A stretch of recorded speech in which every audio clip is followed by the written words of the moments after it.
esse lagrangiano, a gente está a partir então do Maxwell acoplado ao spin com a novidade, quer dizer, novidade não, com o termo de interação magnética. Aqui só uma correção, eu acho que na aula eu tinha colocado o sinal mais, mas na verdade, para poder ficar com a métrica, de acordo com a métrica, né? Correto? É menos, no caso de Young Mills é menos 1/4, no caso do Maxwell é menos 1/4. Aqui é só menos, só porque ele é complexo, mas eu tinha colocado mais. Então, aí tem o termo de massa. Então, lembrando que esse aqui é tudo com as derivadas covariantes, quer dizer, os acoplamentos mínimos estão todos aqui dentro, tá?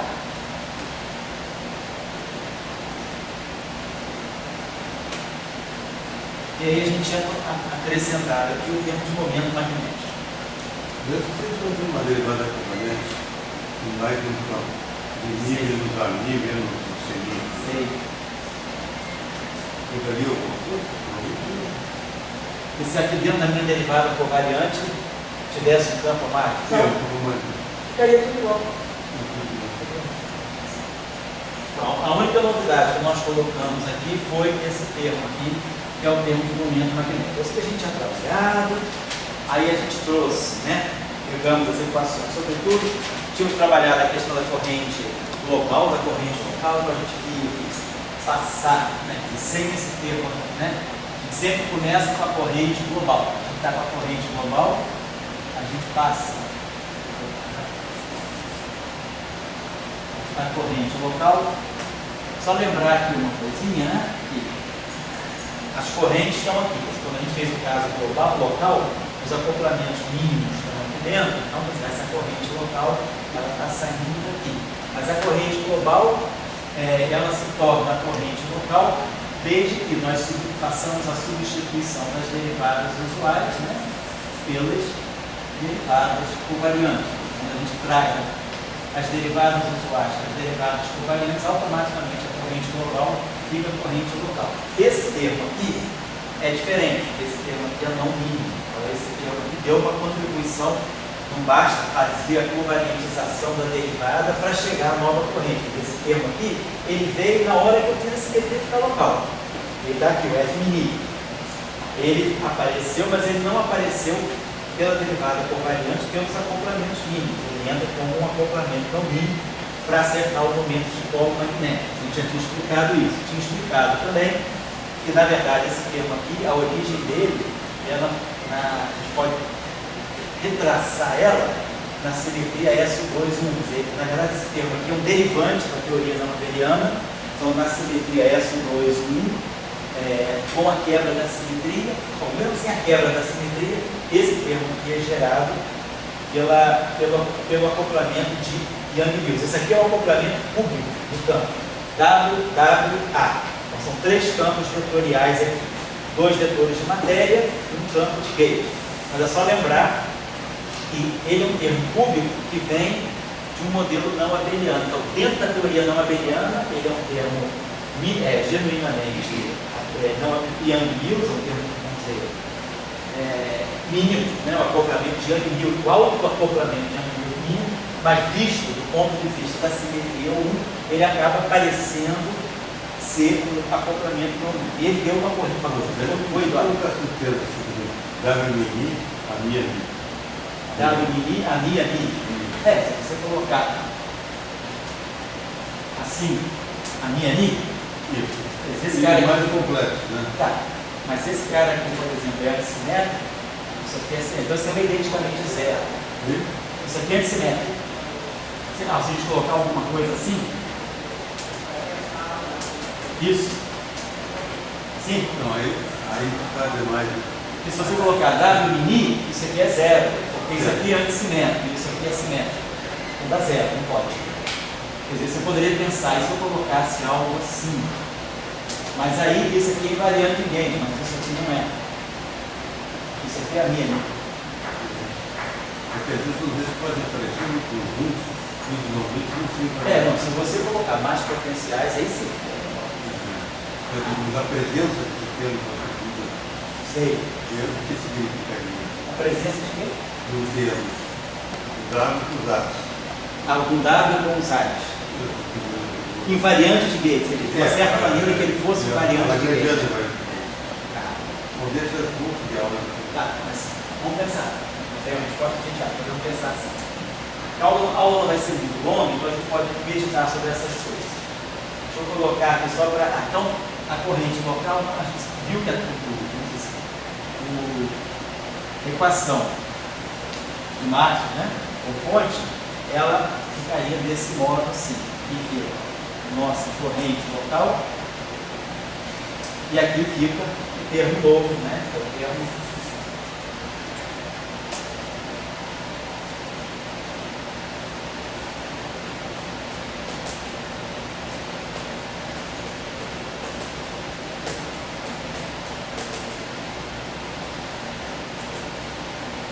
Esse termo aqui, como nós já tínhamos visto, né, ele é conservado, identicamente conservado, a derivada μ disso aqui é zero, não altera a conservação da corrente local, não deveria alterar, porque esse termo é invariante de Gauge, então ele não mexe na invariância do Lagrangiano, então ele não pode quebrar a conservação. Então a gente tinha chamado essa corrente aqui, vamos dizer assim, de uma corrente, a gente até colocado uma notação assim, uma corrente total J-μ, mas aí é a corrente que vai envolver a corrente local e a corrente que vem do acoplamento no μ. E aí a gente também, só por uma questão de interpretação melhor dos termos, a gente quebrou essa corrente local em duas seções.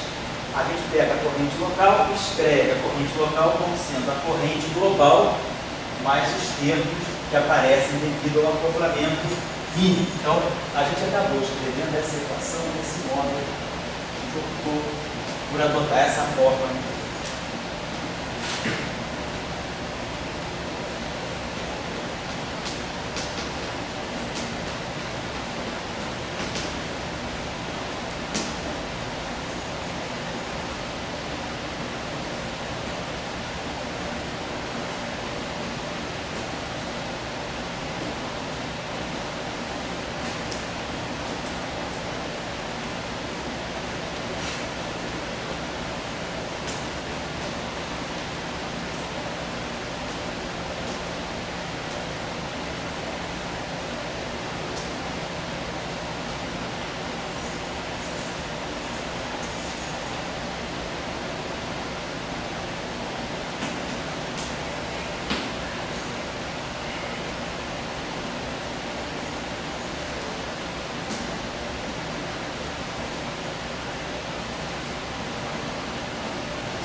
A gente tinha parado aqui, tínhamos feito algumas considerações então, a respeito dessa equação, né? Que era justamente, a gente até escreveu essa equação na forma, então, de uma componente especial, uma componente espacial, para ver como é que ficava Ampère-Maxwell. A gente fez umas considerações muito gerais, mas o que a gente quis chamar a atenção aqui, então, é para o aparecimento desse termo. Esse termo aqui já era propriedade da eletrodinâmica escalar. Foi ótimo agora. Esse termo aqui já aparecia na eletrodinâmica escalar, né, com o W substituído pelo φ. Esse termo aqui não é propriedade do spin 1, esse termo aqui já comparece no caso do spin 0, que é o termo de London.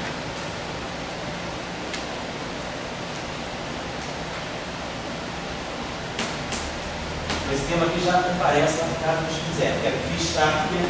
Esse termo aqui não. Esse termo aqui é a propriedade exclusiva do spin 1. E aí você que vai estudar o spin 2 também, né, a gravitação, na gravitação deve aparecer um termo mais novo, um termo além desse aqui.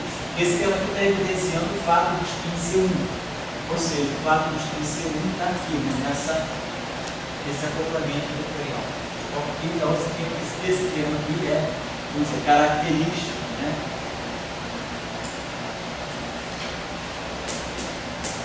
do spin 1. Então também é um termo tipo London, mas é um termo que vai, é um termo London do spin 1, é um termo a mais, né? De uma certa maneira, o que vai estar acontecendo aqui? Esse termo aqui, o campo vetorial aqui, o campo de Maxwell aqui, ele não vê o spin desse objeto, porque isso aqui ele se acopla com um escalar. Quer dizer, se esse campo aqui é um escalar ou se é um nulo, o que vai dar envolvido ali é o vetor, né? Se a gente pensar no referencial de repouso desse campo aqui, a estrutura desse campo, o campo vetorial, né? Em repouso, pegar a solução de momento zero, né? de energia, né? A solução é W0 igual a zero, e aqui o objeto possui de polarização vetor S. Então, esse vetor não aparece aqui, fica essa escalar S, dá um escalar aqui, ao passo que aqui nesse termo não. O campo vetorial ele vai perceber o que é a polarização da matéria. Por causa desse acoplamento, esse termo aqui fica livre também, então o spin vai ficar muito mais evidenciado, né, nesse termo aqui, e não fica evidenciado nesse termo. Esse termo aqui se passa como se fosse um escalar. Tá bom? E aqui, claro, é a corrente magnética, é a corrente que vem do acoplamento que dá o componente polo aqui.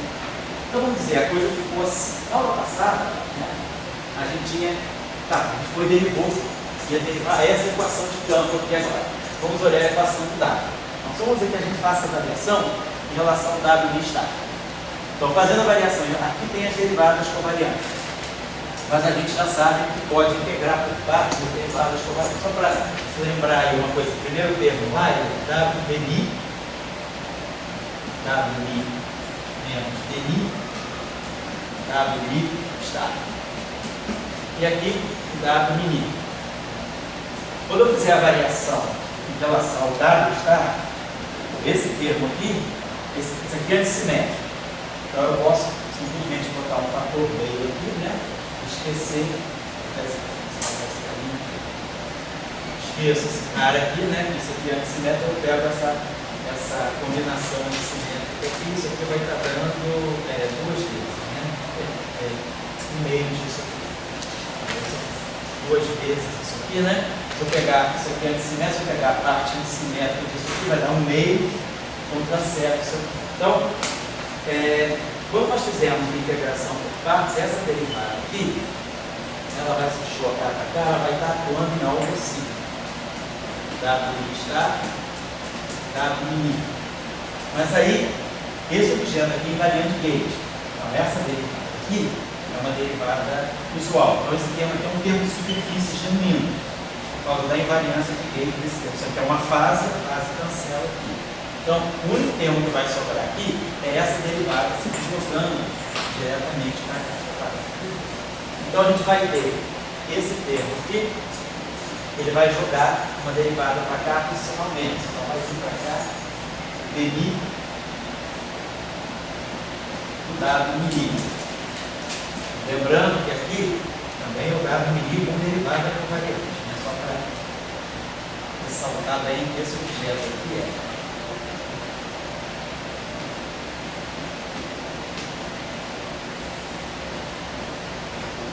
A gente integrou por partes uma derivada covariante, o que é possível desde que a derivada covariante esteja atuando no singlete, né, um invariante de gauge, é o caso aí. Então, essa derivada passa para cá, né, na ação diretamente assim. Aqui, só para lembrar uma coisa, impressão, aqui a gente, se a gente colocar aqui o fator como está aqui, né, e a gente vai fazer, tirando essa aqui, quer dizer, esse termo, eu acho que seria legal, então, perdão, vou fazer o seguinte, eu acho que eu deveria ter colocado aqui um termo meio. E se eu coloco esse meio aqui, só para ter certeza, isso aqui é DI, W estar, DI, W estar, W. E aí eu posso eliminar esse termo aqui pela antissimetria, botando esse fator 2, e a derivada passa limpa para cá. Então vamos ver que a gente faça isso. A gente vai tirar então esse termo aqui com esse fator meio para limpar aqui, e ele sai sem a derivada. É isso mesmo, né, Léo? A nossa convenção acho que era um fator meio aqui, não é? E aqui sem meio, né? Agora, Oi? depois tem que mexer na massa, não é? Mas assim, a gente bota, porque aqui quando a gente faz a integração. Opa! Jogo rápido, Zé. Pode falar, Tião. Só para falar com o Thiago aí. Oi, Thiago. Quando terminar aqui, não precisa desmontar a câmera, não, tá? Ah, tá legal. Depois 2 aí. Só trancar a porta. Só trancar a porta, a gente vai estar acabando. Qual ele entra 6 ou 6 e meia, Tião? 6 e meia, é. Então eu tô acabando aí 6 horas. Você tranca a porta, depois quando eu vou vai pra Tá, então tá legal, Tião, obrigado, valeu. Vamos deixar assim. Aqui só um cuidadinho, é o seguinte, esse termo aqui, quando a gente fez então ele deve produzir um fator meio. Eu estou só para vamos corrigir isso aqui.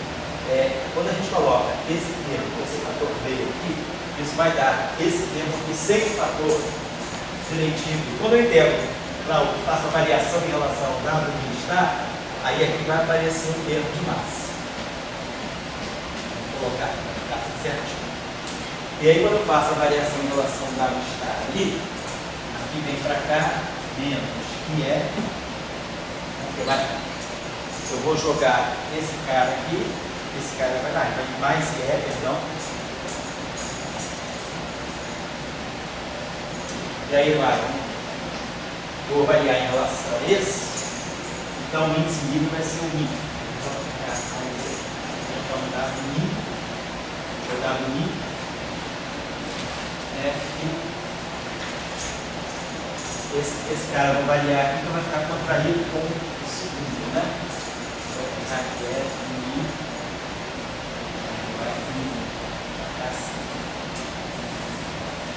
vai variar em relação, vai passar para cá um TI, é um índice livre I, aqui vai ficar um índice livre I, e aí aqui vai ficar esse índice aqui que vai ficar livre, não, o primeiro índice que vai ficar livre. Vai ficar livre.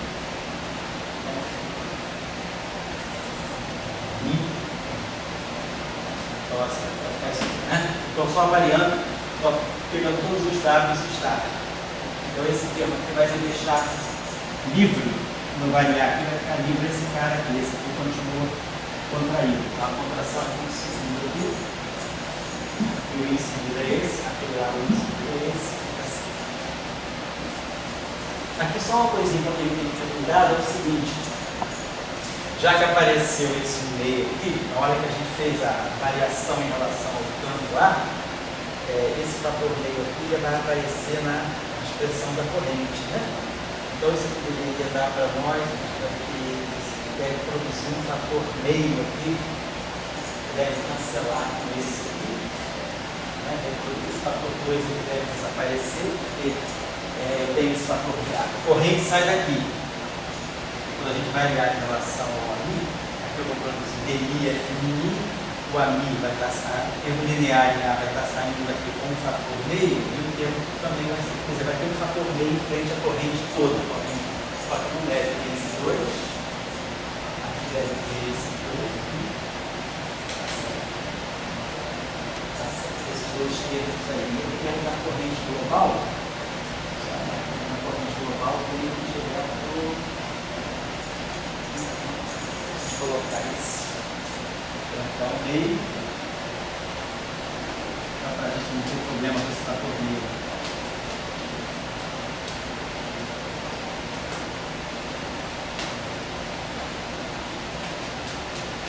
Está fazendo isso aqui. Vai variar em relação ao ar. Quando vocês fizerem a variação em relação ao ar, vai ter uma variação vinda daqui e vai ter outra variação vinda daqui. Tá certo? O termo quadrático em A vai aparecer a 2, quando eu variar vai cancelar esse termo. E o termo em A ele vai aparecer duas vezes, né? Então tá certo. Então esse meio, realmente, esse meio é importante para deixar isso como tá. Então fica certinho assim. Pessoal, acertar isso aqui. Na nossa primeira ação, na aula passada, a gente trabalhou sem meio, a gente não trabalhou a equação de campo para isso. Mas tem esse meio. Então vamos lá. Então deu isso aqui, esse termo. Por que a gente está chamando a atenção disso? Pelo seguinte, se nós formos tirar a divergência covariante dessa equação, e o que pode ser útil em alguns casos, vamos tirar o deriv dessa equação, e aplicar na deriv, então o deriv vai entrar aqui, deriv W'. Isso aqui é antissimétrico. Então vamos pegar a parte antissimétrica, o meio do comutador, deriv devido à antissimetria, né? Eu botei só para pegar W mínimo. Aí é aquela 2. E aqui no mais que é, vamos ter o DI atuando disso tudo aqui.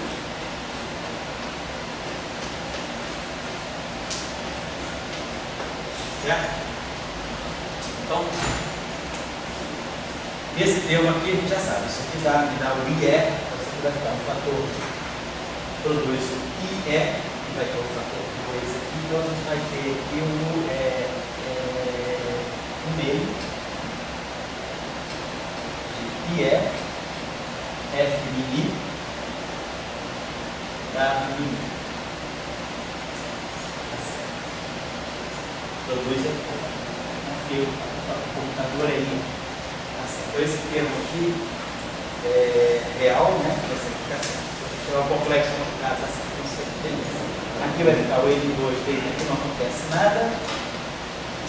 E aqui é que a gente vai ter um termo que pode ser interessante, porque vai introduzir primeiro a derivada covariante do produto, é a regra de Leibniz. Então, esse termo dessa derivada atuando.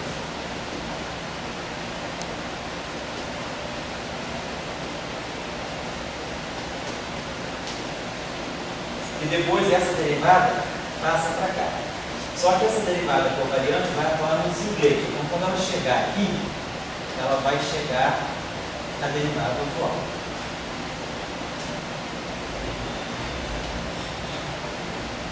Certo?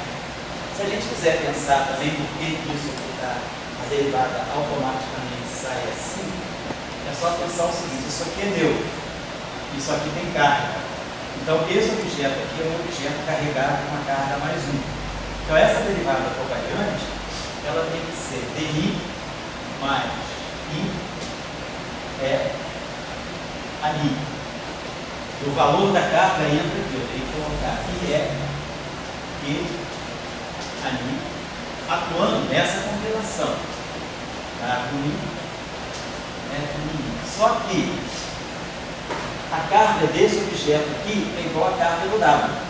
Esse objeto aqui é neutro e esse objeto é igual a fase, a transformação de fase desse objeto, toda essa aqui. Então, essa carga desse objeto é a própria carga do W. Então, essa derivada aqui, ela vai se distribuir aqui e aqui, contaminando a derivada dI do W' e a derivada dI do F'. E esse termo aqui vai segregar só esse. Aí, quando esse termo aqui se pegar esse, ele junta com o DI desse para formar essa derivada covariante. Então, eu estou dizendo que essa derivada covariante, quando ela bate nesse produto, ela automaticamente vem pela regra de Leibniz. A derivada covariante do primeiro vezes o segundo, mais o primeiro vezes a derivada covariante do segundo. Só que o segundo é neutro.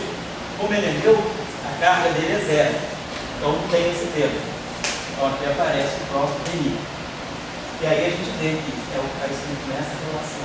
Tem duas maneiras de fazer. Ou eu declaro a forma explícita dessa derivada colocando o valor da carga e distribuo, ou eu aplico direto a regra de Leibniz, mas a regra de Leibniz ela já sabe direitinho para cá, fazendo a atribuição de carga, nada a ver. É uma coisa mnemônica. Oi? Mnemônica. Não, no mnemônico não é demonstrado.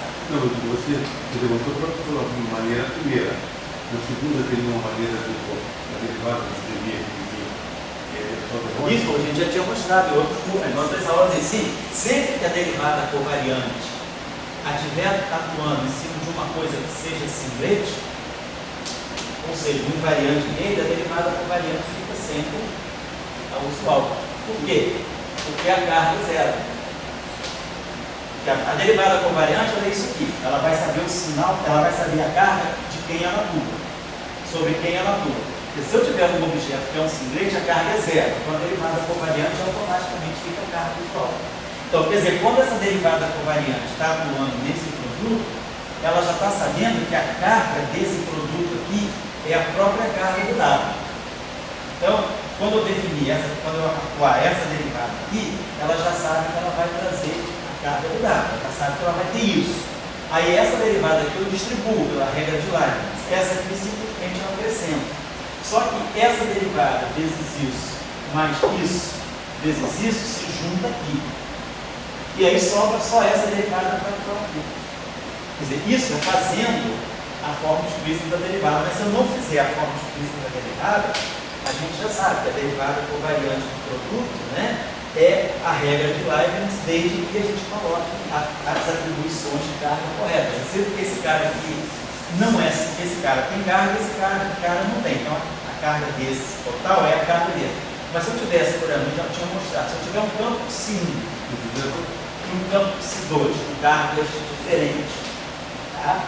Então a carga total desse objeto aqui é a soma das cargas. Então essa derivada covariante aqui ela vai ser DI mais IE Q1 mais Q2 ANI, atuando em psi1 e psi2. Eu estou declarando aqui nessa derivada quem é essa carga total. Eu sei qual é a carga total, a derivada covariante, eu tenho que trazer a carga total. E simplesmente distribuo essa derivada vezes essa, mais isso vezes isso. Essa derivada atuando desse, mais isso vezes isso. Ou seja, da derivada covariante primeiro, a carga Q1, quer dizer, isso aqui seria como se a gente escrevesse assim, DNI, com carga Q1 mais Q2. Vou colocar assim. Com carga Q1 mais Q2. Atuando nesse objeto aqui, é a derivada do primeiro, né? Com carga Q1 atuando no psi1, vezes psi2, mais a derivada com carga Q2, atuando no psi2, vezes psi1. Então essa regra sempre vale. No caso abeliano, pela soma das cargas. No caso não abeliano, pelo produto tensorial das representações. Então, não é nem mnemônico, sai automático. Se tivesse a equação da TCD, deveria que Equação da TCD, tá? deveria que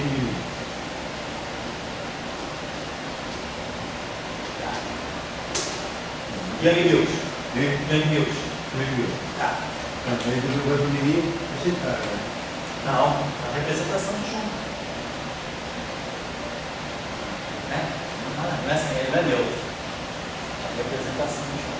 É que o caso é que a representação adjunta do grupo 1 é carga zero. No caso 1, a representação adjunta é neutra, mas no caso não abeliano, a representação adjunta não é neutra. Certo? Bom, vamos olhar, só um detalhezinho, mas não custa nada de recordar. Muito bem, então, vamos dar uma olhadinha nessa equação. Deixa eu apagar isso aqui. Vamos voltar aqui para não sair desse quadro aqui. E nós vamos só ver o seguinte. Então esse termo aqui, ó, isso aqui é antissimétrico. Então eu vou antissimetrizar aqui. Quando eu vou antissimetrizar aqui, eu vou botar um fator 2 e vou diminuir menos DI WI. E aí, como isso aqui é índice saturado, esse termo aqui se junta com esse, certo? Dá assim. Aí como isso aqui é antissimétrico, eu antissimetrizo o DIWI menos DIWI, com o fator 2, obviamente, aqui embaixo. Né? E aí esse termo aqui fica exatamente igual a esse termo aqui. Então esse termo aqui se soma com esse termo aqui e desaparece esse fator meio. Fica meio mais meio, fica 1. Né? Por causa da antissimetrização. Então eu boto um fator meio e antissimetriza. Mas aí quando eu antissimetrizar aparece aqui o WMI. WMI, FMI. WMI, FMI. Então soma os dois termos. E aí aqui fica. E é isso justamente, é esse termo, essa soma aí, que está me dizendo que esse termo aqui foi crucial, porque esse termo aqui é o momento magnético. Então esse termo aqui, se eu olhar para essa equação sem esse termo aqui, essa equação me daria um fator, uma razão de giro magnético. Quando eu coloco esse termo se junta a esse. E é isso que dá a razão de giro magnética correta. Então, o fato do G do W ser igual a 2 vem porque esse termo aqui se junta com esse. Se não houvesse esse termo aqui, que vem daquele termo lá, esse termo aqui daria uma razão de giro magnética que é a metade, daria 1. Então, GW daria 1 se eu não colocasse esse termo. Se eu colocar esse termo se soma com esse, aquele meio cancela e aí dá a razão de giro magnético do lado. Esse que eu estou querendo chamar a atenção, certo? Aqui, professor, Antissimetriza. permitida o W Mimi. com companhia. A derivada covariante, como esse que dá. Não, é vida com os índices embaixo, né? É, com os índices embaixo. Só que ali é W que seria assim. Mas aí você pode somar, você pode fazer isso. Sim. Aí vai dar a mesma coisa. Ah, são dois caminhos. Quer dizer, você tem exatamente F mini W mini é igual a F mini W mini. Tá? Isso abaixando e levantando os dois. Bom, então deixa eu apagar esse aqui. Vamos lembrar como é que daí tira o G igual a 2? Né, que daqui bom, aí se você tirar o G igual a 2, você tem duas opções. Ou você faz a decomposição de borda da corrente, ou você vai para a equação de campo. Como a gente fez no curso aí, a gente pega essa equação, pega o limite não relativístico dessa equação e diz que você tem que estar trabalhando com um campo magnético externo, ou seja, você diz que o teu F0I é igual a 0 e o teu FJ é menos Epsilon I JK VK, onde esse campo magnético externo aqui é um campo magnético externo constante. Então, se você pega essa equação aqui, trabalha essa equação com limite não relativístico, ou seja, quando P2, né, a parte de P2 é muito menor do que N, ou seja, a energia é aproximadamente N. Você vai para o limite não relativístico dessa equação. Você vai tirar o análogo da equação de Pauli e você acopla com um campo magnético externo constante, aí a gente ganha uma equação aqui que seria justamente essa equação, assim, seria algo do tipo menos 1 sobre 2N P2 atuando no WI, a equação de tipo Schroeder, ele vai para o limite não relativista e ganha aqui uma equação que vai ser o acoplamento do momento magnético, alguma coisa do tipo W e J e J PJ. Aqui embaixo. W e J PJ. Onde esse MiJ aqui, a gente sabe quem é. Ele é Epsilon I J kappa e a componente kappa continua. Então a gente tira essa equação, e aí sai a razão geomagnética correta, G igual a 2. Ou seja, é pegar o limite não relativístico dessa equação na situação em que você acopla o campo W com aquele campo magnético. Não, esses três termos, é só o primeiro que entra. Esse termo aqui, esse se juntou com esse aqui. Tá, para três termos. Isso, aí ficou esse termo aqui, esse termo que é o termo de massa, que você vai usar ele para fazer um limite não relativista, e esse termo aqui, que é o termo da. Aqui você vai ter vai ter o momento e a frequência do campo eletromagnético. Então é aqui que você vai fazer as suposições que você está trabalhando no limite não relativista. Você vai ter o momento T muito menor que M, energia aproximadamente é igual a N. Então esse termo aqui, você reduz também. Esse termo aqui não vai dar contribuição. Você vai ganhar basicamente as contribuições aqui. Aqui vai sair uma derivada segunda, que é daqui que vai sair o Laplaciano, que é o P2, e é daqui que vai sair o momento também. Certo? Isso eu acho que a gente fez num curso lá no ano passado. Qual foi o curso que a gente fez? Processos físicos em eletrodinâmica quântica. Eu acho que foi nesse curso que a gente trabalhou como essa equação dá a razão geomagnética. Bom, deixa eu poder apagar isso aqui.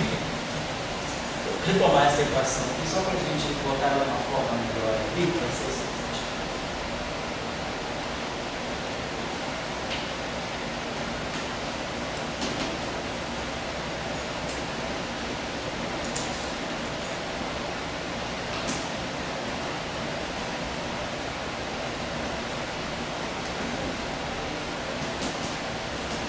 Termo, né? Mais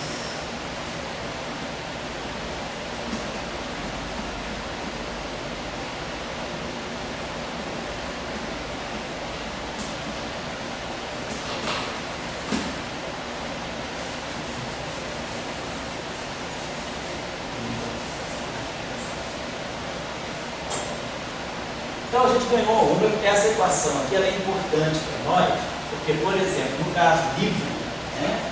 No caso, eu não tenho campo eletromagnético externo, isso aqui é zero, obviamente, isso aqui é zero, no caso do campo eletromagnético externo, isso é zero.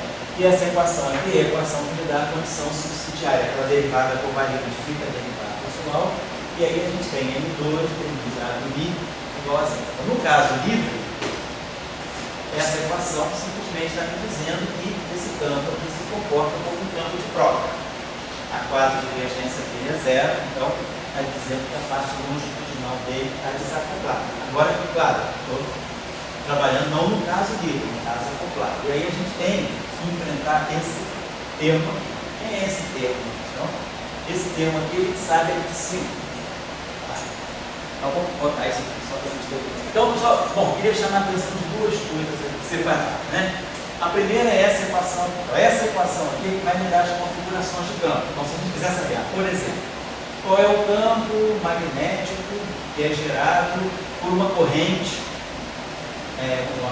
de partículas, uma corrente carregada, né? Uma corrente de partículas de spin 1, por exemplo. Então, a gente está pegando o análogo do problema da corrente de um condutor, né, retilíneo, infinito, que dá o campo B, né, que é M0, I sobre 2QR. A gente está pegando, por exemplo, esse campo aqui, o campo de uma corrente estacionária infinito. Né? Se a gente for fazer o análogo desse problema aqui, agora, só que essa corrente agora ela é cortada não por elétrons, né?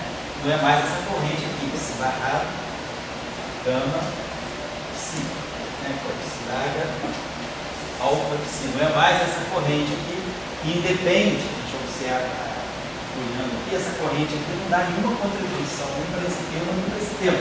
Ela é uma corrente da rotacional de B igual a J. Aqui não, nós vamos ter rotacional de B, a gente pegar o limite, né, o limite espacial, você vai me dar um rotacional de B, vai me dar a corrente de deslocamento, mas vamos dizer que o problema seja estacionário, então vai me dar o rotacional de B.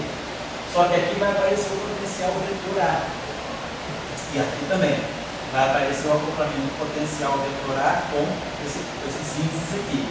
Aqui vai aparecer a corrente global e esse termo aqui também vai dar contribuição. Então, o que eu estou querendo dizer é que esses termos aí vão ser fundamentais para poder distinguir, né, o problema do spin 1 do problema do spin 0 do problema do spin meio.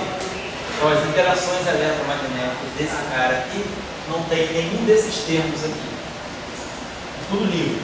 Ela vem direto para cá. Ela é isso igual a isso. A corrente global é igual a corrente local. No caso fermiônico, não tem esse termo, não tem esse termo, não tem esse termo.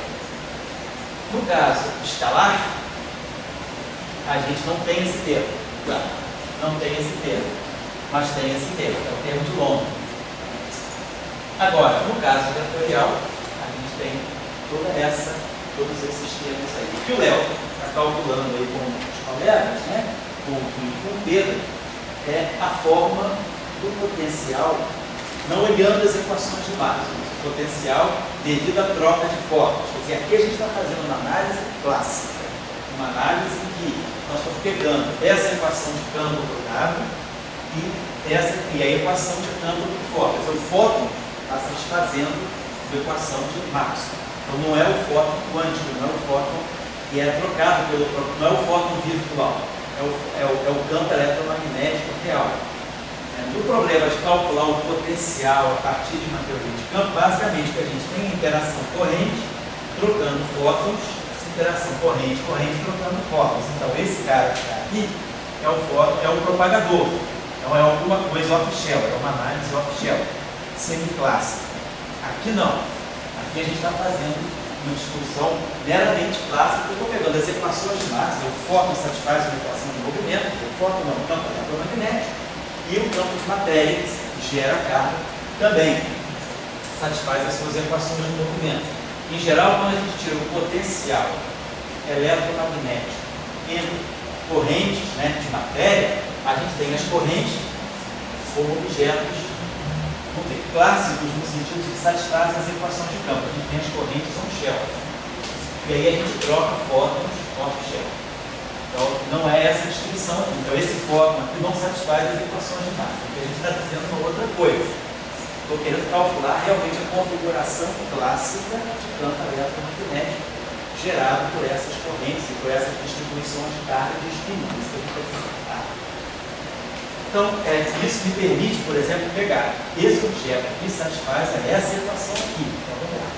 Para ver se tem uma ideia. Então, e essa equação aqui é, na verdade, né, a equação que descreve a propagação. Daqui que eu tiro. Né, se eu pegar essa equação aqui, quer dizer, quando a gente pega essa equação, no caso livre, né, dmi, w', no caso livre, a equação do campo W é essa aqui, mais m2 w', essa é a equação livre, a equação de Proca livre, né? Então, quando eu quero tirar os graus de liberdade do campo de Proca, o que eu faço? Eu tiro a derivada dessa equação. Isso aqui dá zero, porque eu estou pegando a derivada usual, então o dmi disso aqui é zero, e o dmi disso aqui acaba sendo zero. Então, a gente ganha isso aqui. Se a gente vai no espaço de Fourier, essa equação aqui me dá T0, W0. Então, me dá energia W0. Isso aqui me dá menos P escalar W. Ó, zero. Se eu estou no referencial de repouso, isso aqui é zero. Então, eu tenho que o W0 é zero. Então, eu vejo que com Shell, se eu usar essa equação no referencial de repouso, eu vejo que o meu campo W ele tem essa estrutura. É um vetor aqui. Então, eu vejo que ele tem 3 graus de liberdade. Ele é caracterizado por puro vetor. O vetor tem estímulo. Então, isso me diz que essa equação, quer dizer, essa equação é crucial para me definir, né, aquilo que é essencialmente o que são os graus de liberdade desse campo.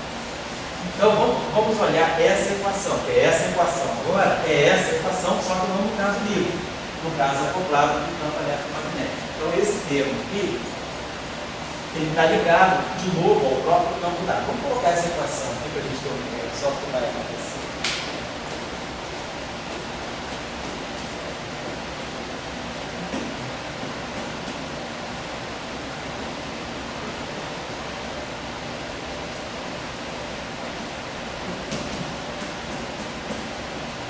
dmi F'M está satisfazendo essa equação aqui. Então, esse termo aqui vai ficar dmi F'M, vai ficar 2 é 2. Eu vou produzir aqui o W, essa equação independente, então eu quero um índice livre e então, vamos chamar esse campo aqui de dizer. Essa aqui vai ser um WK está, WK, e aqui vamos ter o AMI. Esse termo aqui, mais é 2. Estou só substituindo esse dmi aqui, ó, agora usando a equação de fonte. Eu vou pegar esse primeiro termo aqui, depois esse termo a menos é 2, aí vamos ver aqui. O índice livre aqui é o μ, né? Essa equação tem que ser contraída com o índice livre. Capa.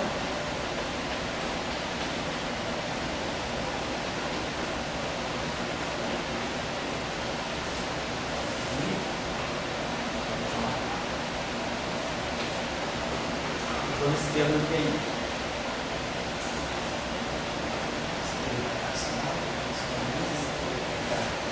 menos IE. Aqui a corrente global. Vamos só colocar quem é essa corrente global. Essa corrente global aqui, ela é W e capa está capa menos capa W capa está. Essa equação, essa corrente, isso tudo aqui, bom, isso aqui já está perto, tudo aqui, dentro desse. E aí vem esse termo aqui, que é menos IE, D capa,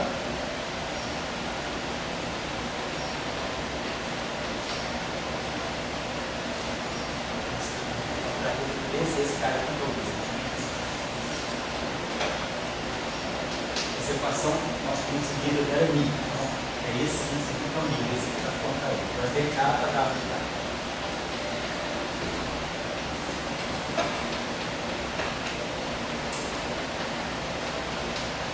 aqui, tá certo? Fecha aqui, e fecha aqui. Isso aqui igual a zero. Certo? Bom, até tem um sinal aí que o Alexandre vai corrigir para a gente. Né? Tá bom? Já começou a mexer nisso? Não começou? Já fazer a aula passada? Depois, quando você tiver tudo certinho, se você quiser digitar, digita que eu passo para o pessoal, tá bom? Muito bem, então só por que eu estou chamando a atenção disso? Vamos observar o que nós fizemos aí. A gente fez um jogo de equações, tudo bem? Isso aí não quer dizer nada. Vamos tentar ver o que está acontecendo aqui. Então a gente pegou o sistema acoplado. O sistema é abeliano. Então nós temos um campo vetorial acoplado ao fora. E aí nós estamos usando recursivamente as equações de campo. Então eu estou trabalhando dentro de uma descrição o tempo todo clássica. Todos os campos são clássicos. Não estou quantizando o campo de fora. E aí, a equação, que é a equação que descreve os graus de liberdade do dado I, então é a descrição dos graus de liberdade do dado I, então aqui. Essa equação é a equação fundamental. A primeira equação, quer dizer, essa equação aqui, no referente, quer dizer, livre, né? Quando a gente pega o campo livre, a equação de troca livre, ela simplesmente está me dando a relação entre energia e momento. Se a condição subsidiária me dá que o dIWI é zero, isso aqui é dIWI menos dIWI. Então essa equação aqui está dando da Lambertiano mais N2 WI igual a zero. Onde? Aqui dentro eu já usei o fato de que dIWI igual a zero. Usei essa condição aqui é derivada dessa equação. Aqui eu implico nisso. Mas aí agora eu reinsiro essa condição aqui, o dIWI menos o dIWI, ó, com esse termo aqui vai dar dIWI vai dar zero. Então, um termo daqui morre e só sobra o termo final da Lambertiana. Então, essa equação é uma equação mais inerte. Ela só me dá a relação entre energia e momento do campo, mas ela não me diz nada sobre o estímulo. A condição subsidiária é a condição importante, que é essa condição aqui que está me dizendo que esse campo é transverso. A parte longitudinal dele é zero, e se eu vou para o referencial de repouso, eu tenho como solução um vetor. Então esse campo tem um vetor de 3 graus de liberdade, o referencial de repouso é caracterizado por esse vetor. Se ele agora está em movimento, eu faço uma transformação de Lorentz em cima disso. Simplesmente eu vou estar fazendo um boost desse vetor, mas eu não vou gerar uma componente W zero independente. A componente W zero é um boost disso aqui. Então, o campo tem 3 graus de liberdade. Então, a descrição dos graus de liberdade está nessa equação. Então, essa equação é que é a equação importante do campo. Eu já sei que a relação entre energia e momento para ele é satisfeita. O que sai daqui agora? Essa equação, trazendo essa informação daqui para cá, pode estar dizendo para nós. Aqui, ó, então nós temos esse termo aqui, que é a divergência do campo. Aqui nós já sabemos, temos a parte que é a interação entre o momento magnético e o campo. E aqui a gente já começa a perceber, ó, termos desse tipo aqui, ó. Esse termo aqui é um termo cúbico, W e A. Então nós temos termos cúbicos e aqui nós temos esses termos aqui também, ó, que são termos puramente cúbicos em W, e aqui a mesma coisa, com essa estrutura. Então o que a gente pode começar a observar é que se a gente pegar, aí esquece a origem desse campo. Então nós estávamos sempre dizendo que esse termo aqui nós compreendemos porque ele é um acoplamento não mínimo dentro de uma teoria não abeliana. Mas vamos voltar às origens, vamos voltar lá ao trabalho do Li Yang, do trabalho do Salam de 63, quando eles estudam, né, a eletrodinâmica vetorial, vou colocar assim. Então, estudando a eletrodinâmica vetorial, eles introduziram esse termo, naquele tempo, né, naquele período, não usando nada de Yang-Mills. Eles introduziram esse termo para regenerar, para dar o fator correto G igual a 2, que não era corretamente representado. Se colocasse só isso, a razão giromagnética estaria errada. Então eles colocaram esse termo para acertar a razão giromagnética. Então vamos dizer que a gente está dentro desse cenário. Não conheço Yang-Mills, não sei as origens não abelianas desse campo. E aí, vamos fazer a formulação clássica. E a gente vai olhar para a equação que descreve os graus de liberdade desse campo. Então, ao tomar essa equação aqui, ao pegar a quadra de divergência covariante dessa equação, me surge esse termo. E esse termo aqui tem como fonte o próprio campo dado.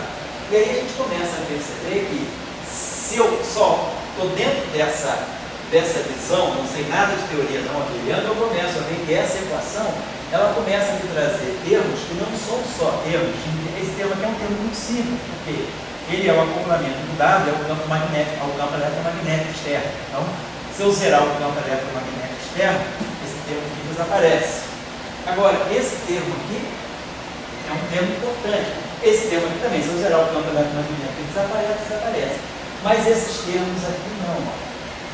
Esse termo aqui é cúbico dado, esses dois termos aqui são cúbicos dado, e além disso, esse termo aqui tem um termo de derivada. Então, esse tem um acoplamento cúbico de derivada e esse acoplamento aqui. Isso está mostrando da onde é que eu tenho um campo vetorial carregado em alta interação. Então, isso aí está mostrando uma alta interação, essa equação revela uma alta interação do campo dado. Mesmo que eu zerar campo eletromagnético externo, esse termo aqui para mim vai continuar figurando, esse termo vai ser importante para nós. Então, ao substituir isso aqui, eu tiro a referência, né, e jogo essa interação sobretudo aqui, mais essa interação aqui, Então, esse termo aqui é o termo derivada, campo, derivada do campo, e a mesma coisa igual, campo, derivada do campo. Esse termo que substitui essas derivadas. Então, o que a gente obtém no final de tudo é que eu percebo que deve haver uma alta interação por trás desse campo. Então, vamos colocar assim, se nós quisermos, né, estudar a eletrodinâmica vetorial, né, de um objeto vetorial carregado, mesmo a formulação clássica, ela já começa a mostrar que se a gente precisa, e o que é fundamental, regenerar no momento de polo magnético correto, a razão de geomagnética G igual a 2. Então, isso aqui, o fato da razão de geomagnética ser G igual a 2, eu precisar colocar esse termo, isso me mostra que esse campo, ele deve, de alguma maneira, ter algum tipo de alta interação. E a alta interação, no caso clássico, ela está camuflada aqui nesse campo. Então, tem um trabalho interessante do Chakif. É um trabalho, eu acho, de cerca de uns 20 anos atrás, que ele mostra a relação entre G igual a 2 e a simetria de Gauss.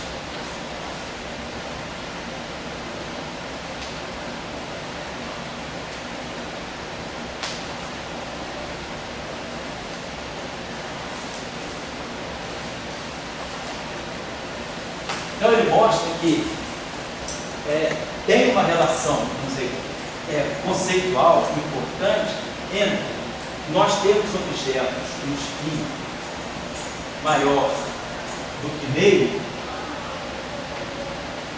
um G igual a 2, esse objeto com spin meio tem sempre G igual a 2 e esse G igual a 2 está ligado a alguma simetria, não abeliana. Então, eu acho que gostaria de chamar a atenção de vocês é que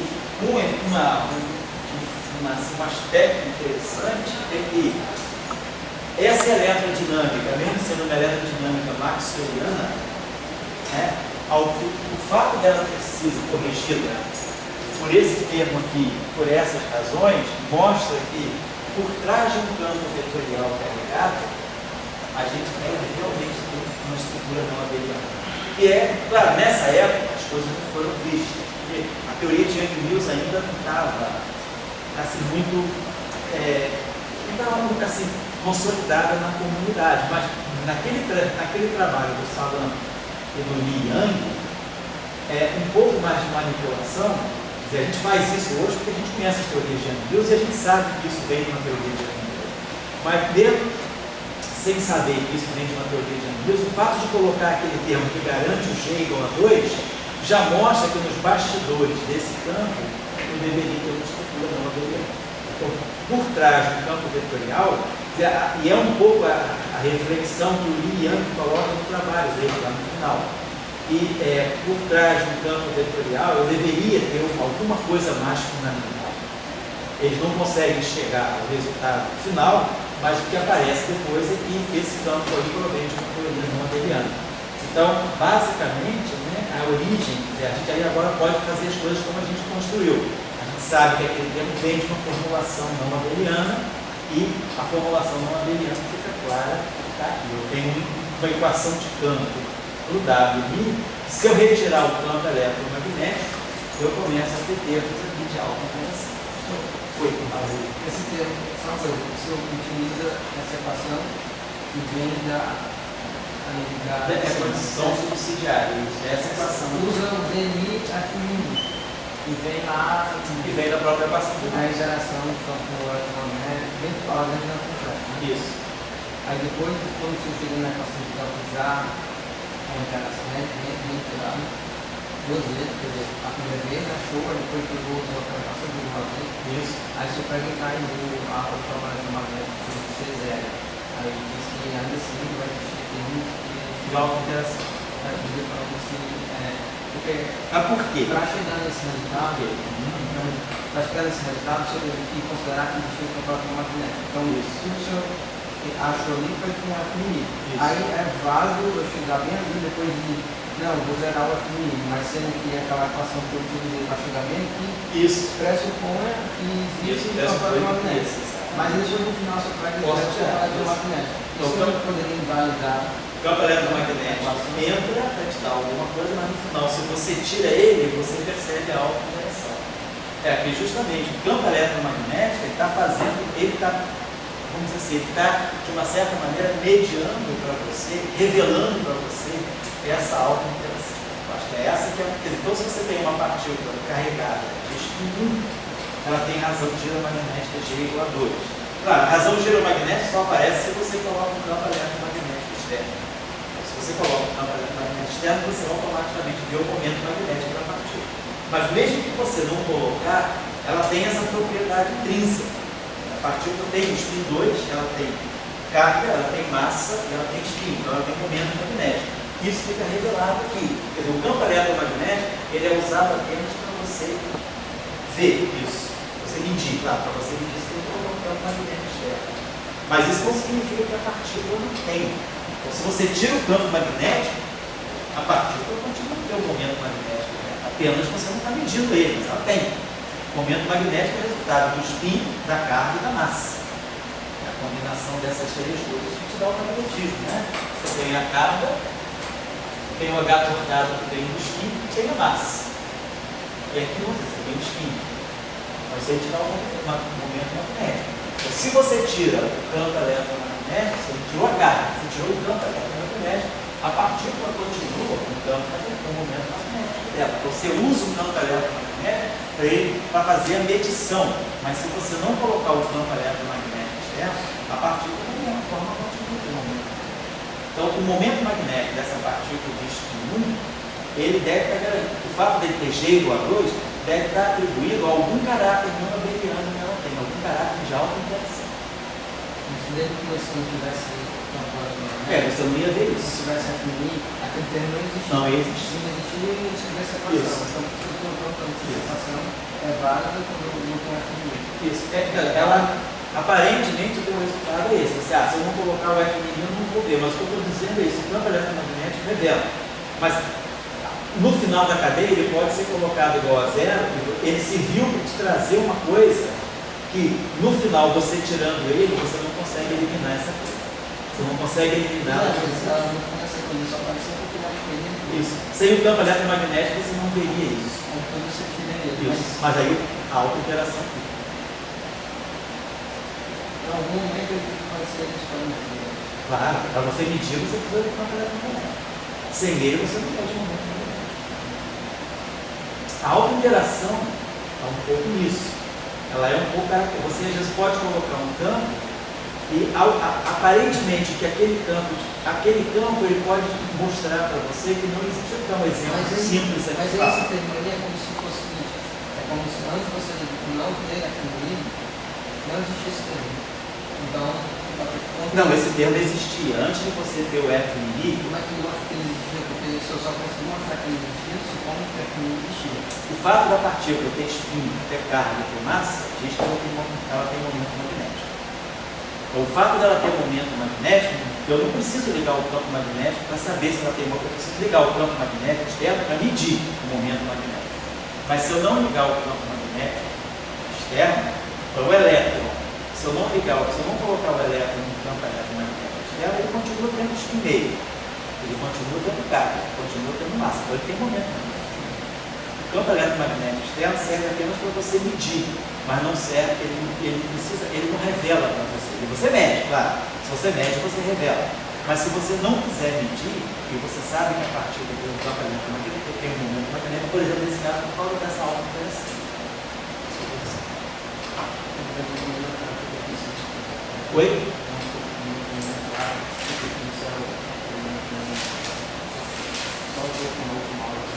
Ah, por que isso é um momento magnético? Tá.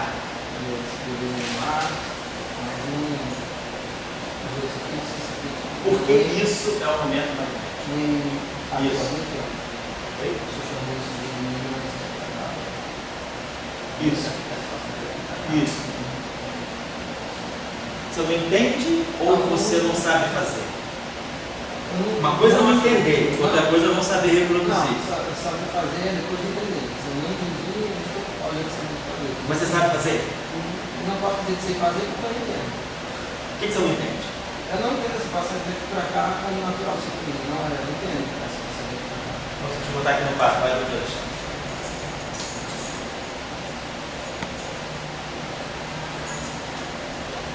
Esse trabalho aqui do Jaqui, se alguém quiser, quer dizer, vocês vão achar facilmente, mas é um trabalho do Jaqui, eu acho de uns, eu não sei se é de 15, ou eu não sei se é de 95. Se puder passar. Eu posso passar então, eu passo para vocês por e-mail, não vou esquecer. É o trabalho da relação entre G equadores e a simetria. Deve colocar eu queria Pera. Tá, deixa eu responder aqui daí primeiro. como é que essa duas ela Mostra a auto-interação. a carga, como a linha da carga é. Tá. O Alexandre, a questão do Alexandre é a seguinte. Esse termo aqui, né? Acho que era esse termo, esse termo aqui, que é o termo que está associado ao magnetismo. Uma coisa que tem um termo assim, WI está, WI está. Temos esse termo aqui, que é o termo que foi acrescentado à corrente local.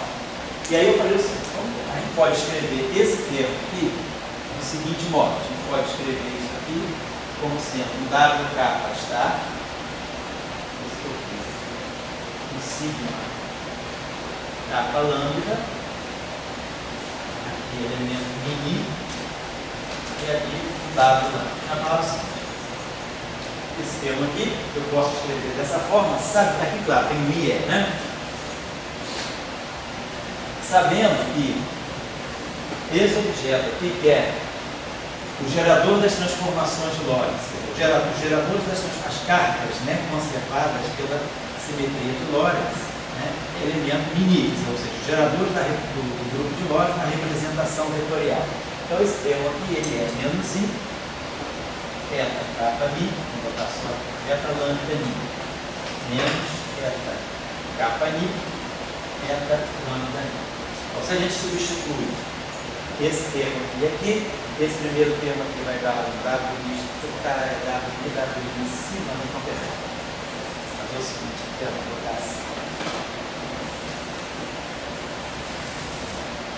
Mi kappa, mi lambda.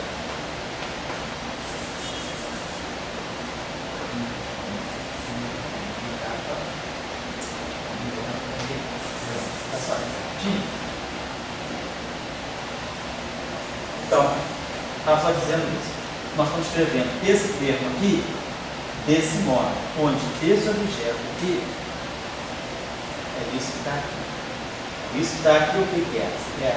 São os elementos de matriz dos geradores das transformações de Lorentz na representação vetorial. Isso aqui, se fosse um Fermi, esse W kappa lambda, esse sigma kappa lambda, seria simplesmente menos I sobre 4 comutador de gama kappa com gama lambda. É o gerador das transformações de Lorentz na representação fermiônica com os gamas sendo as matrizes de Dirac. Aqui esse campo é vetorial, então essa representação aqui é a representação meio zero mais zero meio. Então a gente sabe que nessa representação meio zero mais zero meio, os elementos de matriz são esses. Ele podendo fazer isso aqui, vai dar exatamente isso aqui, certo? Então, do ponto de vista algébrico, o que a gente fez foi escrever esse termo aqui desse modo. Então, esse termo aqui eu posso escrever aqui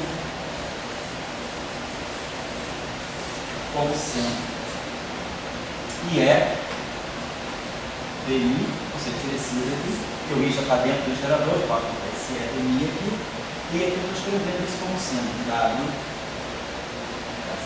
kappa está,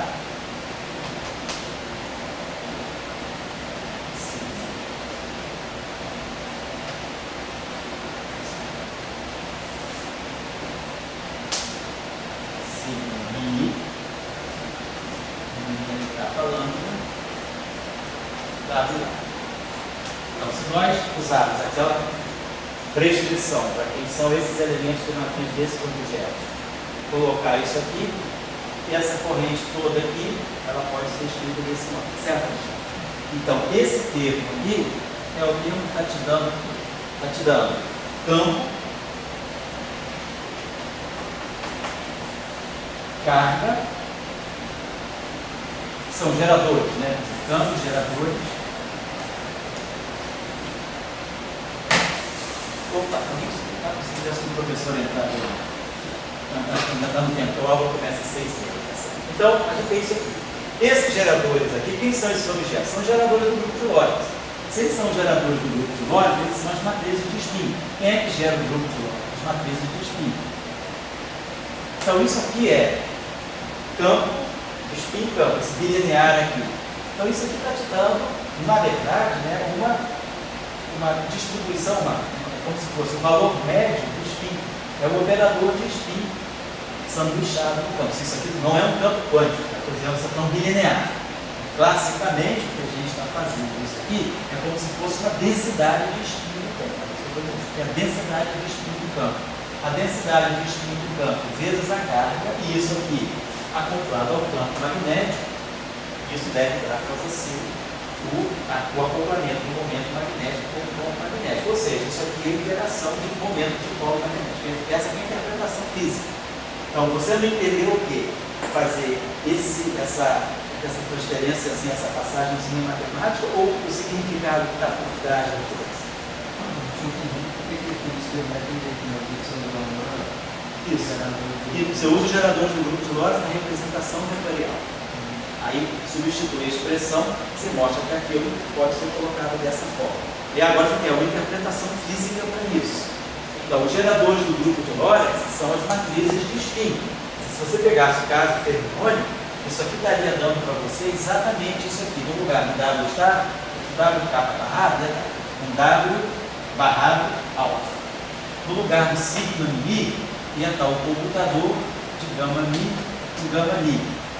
Elemento alfa beta. E aqui ia aparecer o si beta. Então isso aqui nada mais é do que aquele famoso termo sigma barrado, sigma mini, si. Eu estou evidenciando os elementos de matriz. Como eu estou fazendo aqui, ó, kappa, lambda, lambda. Se quiser, você pode escrever esse termo assim, W está, sigma mini, tá. Então isso aqui é bilinear, quer dizer, campo no fundo você está descrevendo, se fosse dada a densidade de energia.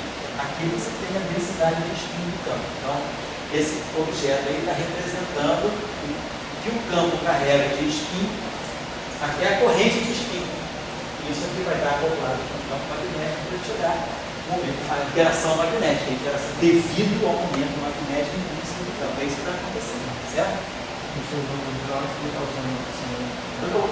estou usando o grupo de Lorentz, não é porque eu estou usando notação relativística, é porque eu estou no limite, eu estou trabalhando na teoria probabilidade, eu estou no limite relativístico, não estou trabalhando no limite não relativístico. Aí, isso vai ser geral. Se você pegar qualquer campo,